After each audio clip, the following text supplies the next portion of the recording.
আসসালামু আলাইকুম। আমি ডক্টর রোমানা আক্তার রুনু। আজকে আমরা খুব সহজে জেনে নেব শরীরের কোন ব্যথায় কোন ওষুধ ব্যবহার করা উচিত। মাসিকের ব্যথায় এইচপি খুবই কার্যকরী। এটি জরায়ুর সংকোচন কমিয়ে ব্যথা কমায় দেয় এবং স্ট্রেসও কমিয়ে থাকে। পেট ব্যথা হলে আপনি আলজিন খেতে পারেন।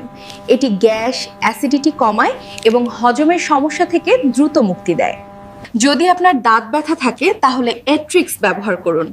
এটি ব্যাকটেরিয়া মেরে ফেলে এবং ব্যথা ও প্রদাহ উভয়ই কমায়। যদি আপনার পিঠের ব্যথা থাকে তাহলে আপনি নেশো খেতে পারেন।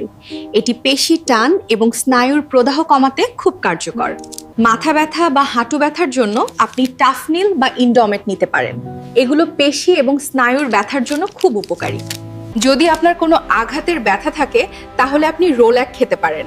এটি প্রদাহ কমায় এবং শরীরকে দ্রুত উপশম দেয়। এই ওষুধগুলো যে কোনো সময় কাজে আসবে, তাই ভিডিওটি আপনার টাইমলাইনে শেয়ার করুন, একটি লাইক দিন এবং পেজটি ফলো করতে ভুলবেন না।